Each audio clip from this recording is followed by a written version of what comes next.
there's a very typical seller archetype in they're probably 60 to 75 years old. They live on the property. They love it. They own or operate it, but they also have the idea and there's some truth to it. They're like, something needs to be done. They have to do it themselves. Right. And so they're of that generation and there is some truth to that. They have no way to walk away from the property. And that becomes a pretty serious motivator at that age, which is why there are still opportunities on the purchase side in RV parks that probably don't exist in the multifamily side. There's a different motivator than just returns. Yeah, no, that's actually a great point. And I've actually purchased properties from people, not RV parks, obviously, but small multis from people in that exact situation where they're like self-managing.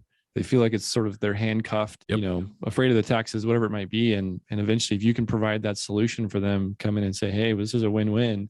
That's pretty awesome. So and that's kind of like what I love most about that type of deal is the seller is excited as well. It's not like you're not like you're kind of gouging anybody. So yeah, well, we've actually had a really cool opportunity. We've bought a property off a seller. Very excited. It was a partially owner finance deal, and they wanted to come back and work. They just didn't want the stress, so they stayed on as the park manager for like 6 months as they kind of figured out their next step. And so there's a win-win deal when the seller stays and comes back to work the next day. So that was a pretty cool experience. That is cool. On this is not the exact same, but similar. 2 of our deals we bought, multifamily deals, the seller was an investor. They asked if they could invest in the deal because they liked the property so much and they liked us. And so, that's happened twice where they're like, I mean, I'm going to get some money, so I might as well put it back in this property. That's awesome. Yeah. It's really awesome because you're like, oh, you actually, like, you're not lying. You actually do like this property.